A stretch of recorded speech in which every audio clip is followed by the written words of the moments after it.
tous, aujourd'hui je vais vous parler de Deadpool, un film de Tim Miller, anciennement superviseur des effets spéciaux de Scott Pilgrim vs. The World. Posons le film. Donc c'est l'histoire de Wade Wilson, un ancien mercenaire qui tombe follement amoureux d'une séduisante femme, Vanessa, qui va être confronté à un problème majeur. Il a un cancer généralisé. Afin d'assurer son avenir et de pouvoir rester avec sa copine, il décide de suivre un traitement qui va le rendre indestructible. Cependant, il n'est pas réellement satisfait de ce qui lui est arrivé et voudrait retrouver la personne responsable de sa vie. Intéressant. Donc le film est une adaptation de la bande dessinée de Marvel, Deadpool. Personnage atypique, le film raconte son histoire tout comme dans la BD et nous plonge dans son univers et ses codes. Je ne vous en dis pas plus, je vous invite par contre à regarder les comics sur internet et dans les tabacs presse pour ceux qui ont de l'argent. Alors je précise, il n'y aura pas de spoil. En effet, Deadpool est un personnage qui ne lésine pas sur les méthodes pour se faire entendre. Donc il tue tout ce qu'il y a sur son passage. Le film se veut très violent et casse les codes d'un bon Marvel, style X-Men, les Avengers ou les 4 Fantastiques. Attention, je précise pas le dernier, LAL. Donc il y a beaucoup d'injures et de références sexuelles très osées. Un conseil, n'amène pas tes petits cousins, tes cousines ou des proches que tu ne voudrais pas choquer. Je suis allé au cinéma, il était interdit aux moins de 12 ans. En ressortant de la séance, j'aurais bien mis un moins 16 quand même. Le comportement, l'attitude d'anti-héros est complètement assumé dans ce film. D'ailleurs, est-ce que Deadpool est un héros à la base, Monsieur Bond? En fait, à la base, c'était un méchant. Des fois, les super méchants gagnent tellement en notoriété qu'ils deviennent eux-mêmes des personnages principaux des épisodes de Marvel. Ben, j'en ai quelques exemples. Le surfeur d'argent, au début, c'était un méchant, il se battait tout le temps contre les 4 Fantastiques. C'est un peu le cas, par exemple, de beaucoup de monstres dans le cinéma fantastique. À la base, le cinéma d'horreur, c'est censé faire peur. Et les Dracula, Frankenstein, les zombies, les momies, ben, tout ça c'est censé faire peur, mais finalement, au bout d'un moment, on ne fait plus que des films de Dracula, de zombies. Quand vous allez voir un film de zombies, ben, en fait, vous n'allez pas voir les héros. Généralement, ils sont des acteurs pas toujours très connus, à part dans Walking Dead où on est habitué, mais quand vous louez un film fait par un réalisateur qui a fait ce film précis, en fait, vous le louez pour les zombies, c'est eux vos héros. Et finalement, un zombie, qu'est-ce que c'est? C'est un cadavre qui tue des êtres humains, donc c'est un anti-héros. Du coup, juste là, alors je fais attention parce qu'il a l'air méchant, mais il y a le Terminator. Et le Terminator, c'est un exemple d'anti-héros. John, c'est Michael Biehn, c'est un acteur connu quand même. Sarah Connor, c'est Linda Hamilton, et Terminator, c'est Schwarzenegger.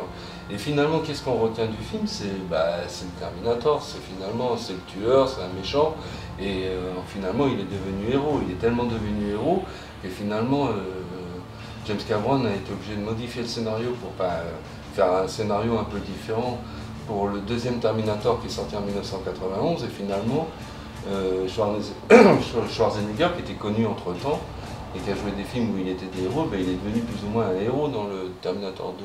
Donc est-ce que c'est facile de créer un anti-héros?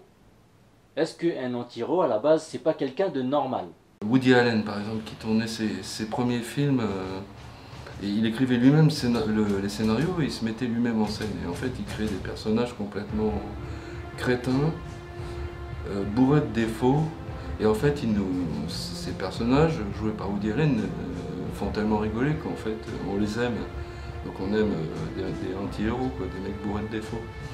Et plus proche de nous, parce que Woody Allen, surtout les premiers Woody Allen, datent de la fin des années 60. Ce qui fait tout de même un petit peu loin, n'est-ce pas, jeune Wanamacha? Bref, en tout cas, pour la nouvelle génération, le film est quasiment rempli de références geeks, en partant de séries télé, de films et d'acteurs connus. Oui, c'est ce qu'on appelle les easter eggs ou clins d'œil en français. Maintenant, faut connaître les références, voilà.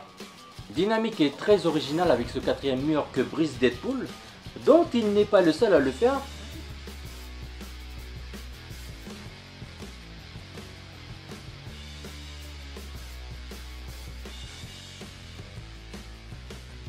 Donc il est très dérangeant dans ces moments apartés et il le fait très subitement. Les personnages qui l'environnent sont lasses et caricaturés sur un modèle de super-héros et de happy end comparé à lui. C'est ce qui permet de garder l'attention. Mais il reste juste un truc. Le scénario, bordel. Au début je parlais de Tim Miller. Il est plutôt spécialisé dans les effets spéciaux.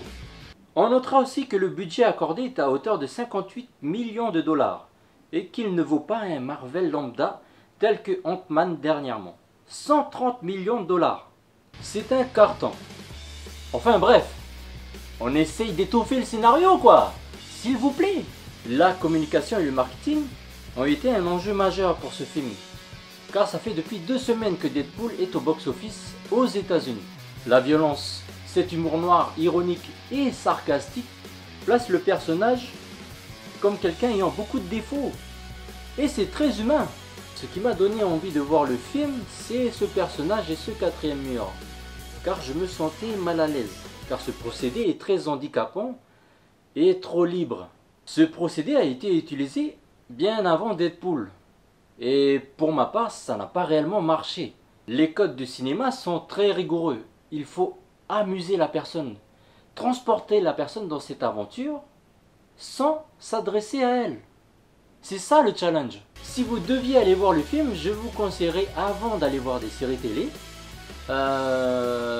des célébrités et des références cinématographiques et geeks datant de 2000 à aujourd'hui. Oblige. Sinon tu vas pas comprendre le film. Si vous ne voulez pas voir le film, et ça je le comprends, je vous conseille d'aller regarder Moon, le film d'animation, oui. Le film est très joli graphiquement et le fil scénaristique est très intéressant. Donc c'est tout pour cette rubrique sur Cinémate. Merci à vous de nous avoir suivis, moi et Monsieur Bond, et je vous dis à très bientôt.